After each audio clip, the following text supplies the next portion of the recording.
एक छोटी सी चिड़िया रोज आसमान में उड़ती, लेकिन उसे हमेशा लगता मेरे पंख बहुत साधारण हैं। एक दिन बारिश के बाद आसमान में इंद्रधनुष निकला।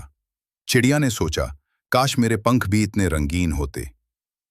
तभी इंद्रधनुष ने मुस्कुराकर कहा, तुम्हारी चहक ही तुम्हारी असली खूबसूरती है। चिड़िया ने खुशी से गाना गाया और पूरा जंगल उसकी मधुर आवाज में झूम उठा। उस दिन से चिड़िया ने सीखा, खूबसूरती बाहर नहीं, अपने अंदर होती है।